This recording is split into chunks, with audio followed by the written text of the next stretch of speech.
Hi guys, welcome to the channel. If you are using a VR headset which uses SteamVR tracking, in other words it uses the Lighthouse tracking for outside-in tracking where you have sensors on here and lighthouses on your walls or set up on stands, etc., then you may have a problem with using a Fanatec direct drive wheelbase. So I have a CSL DD, but this is not exclusive to the CSL DD. Other wheelbases such as the DD1 and DD2 also have this problem, and it seems to be an EMI issue, electromagnetic interference, poor shielding on this wheelbase. So let me demonstrate it, guys. You can see everything looks fine. What you're seeing here is what I would see through the headset. If I just push it down, this is exactly what I'm seeing, and it's all obviously looking fine. But if I touch it like so,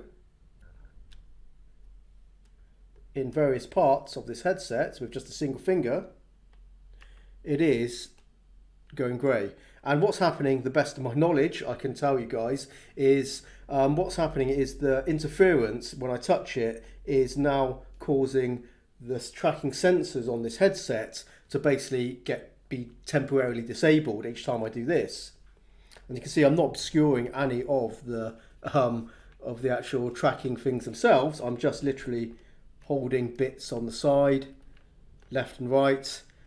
There's bits I can hold on this headset which are absolutely fine, but if I go just basically around here, it will kind of disable. And the same problem, I've discovered this with the Pimax as well, and that uses SteamVR tracking as well with the lighthouses. Exactly the same problem. I touch it. In fact, the Pimax is even more sensitive to this. And just let me demonstrate, guys, just to show you it is to do with this wheelbase. I'm not sure if you can see the light on here, but it is on. So if we just disable it, turn it off effectively, and now I can do the same thing. I can put my hands all over this and it is absolutely fine until I absolutely do obscure the tracking. But as you can see here, I'm having no issues doing exactly the same thing. It is working absolutely fine. So let me turn it back on just to demonstrate it is the CSL DD. So EMI interference is not exclusive to the CSL DD. People with motion rigs can sometimes have this problem as well, but this does seem to be quite a common problem and some people may not be aware of it. So if you are thinking of getting this combination of type of headset with this tracking and also a Fanatec direct drive wheelbase, then you may experience this as well. If you have experienced this, do drop a comment below the video. And indeed, if you have a headset like the Index and you're not experiencing it using one of these Fanatec DDs, then please drop a comment as well, because I'm not here trying to scare anyone off, but I discovered I have this problem and a lot of people out there do have this problem as well. So this is just an advisory to be careful. There is a potential fix for it, which I did try, but I have to say it did not work for me. But I will at least give you the information about it. There's also a link in the description to another YouTuber who actually shows it and also talks about it. And this is where I got this fix from, using toroids.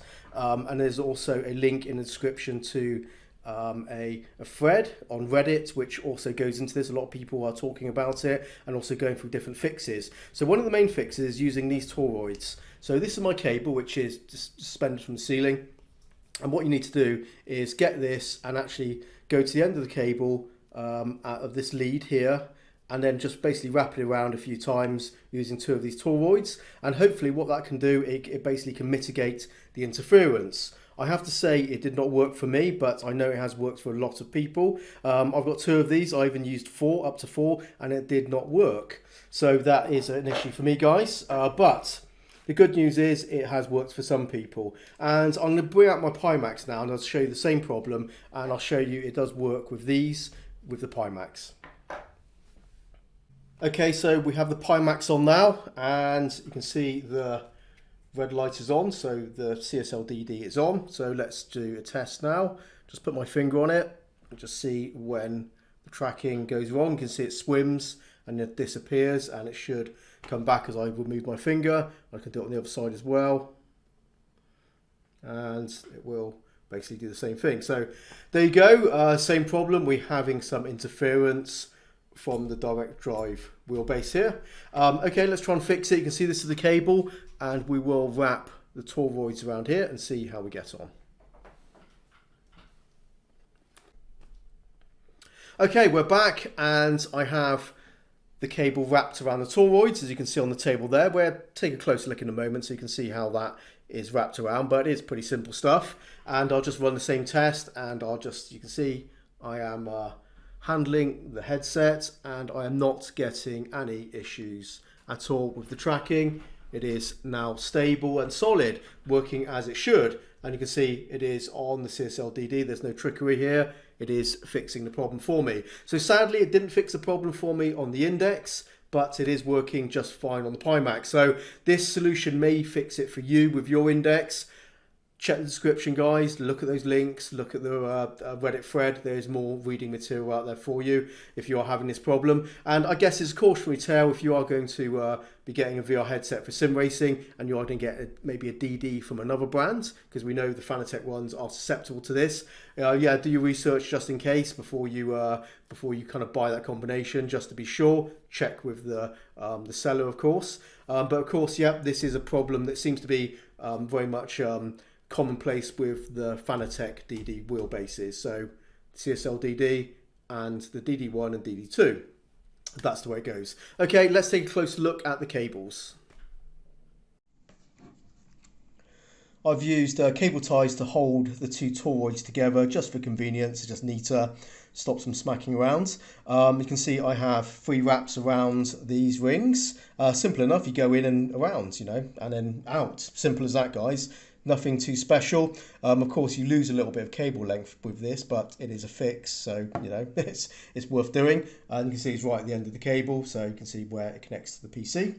And that's it. Simple as that, and it has fixed it for me. So hopefully, if you're having this problem, and hopefully you're not having this problem, you know, yeah, that'd be great to hear if you're not having a problem, because as I said, I'm not trying to scare anyone. This is just basically a common problem. A lot of people are experiencing it, and this is the fix for it, and hopefully the fix for you. So there you go, guys. Hopefully you found that useful. I'll be back soon with something new. So until next time, happy simming and bye-bye.